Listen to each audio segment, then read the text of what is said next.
Tolentino Parish Church dito po sa Gimbal, Iloilo. Alam niyo po ba, maya-maya sila po ang nanalo ng Patimpalak ng Eden na ito, kung saan sila po ang nakakuha ng pinakamaraming entries, 30%.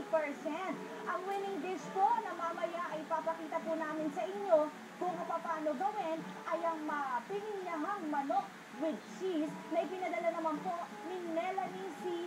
Guevela. Alam niyo po, sa ating 9 Pounds 9 Mornings, mananalo ng 2 million pesos worth of training and livelihood infrastructure through AFI ang winning town. Samantala, ang author ng winning dish ay mananalo naman ng 10,000 pesos at meron pang home partner na mananalo naman ng 100,000 pesos.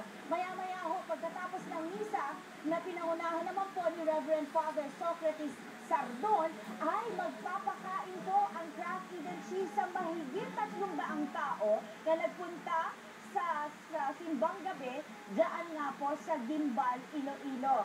Ang Gimbal, Iloilo po ay 4th class municipality ng probinsya ng Iloilo at kilala sa mga matatamis na mangga at iba pang mga seasonal products. Ang tabayanan nyo mamaya, ide-demonstrate po ng ating guest chef mula po sa Magsaysay Institute of Hospitality and Culinary Arts na si Chef Selena, ang ating pininyahang manok with Kraft Eden cheese. At tabayanan niyo po yan ha. Samantala, malapit na rin nating makilala ang pang-anim na pamilyang mabibigyan natin ng bagong bahay sa ating Home of Hope project. Pero bago yan, alamin po muna natin ang lucky color at lucky number sa Zodiac by then.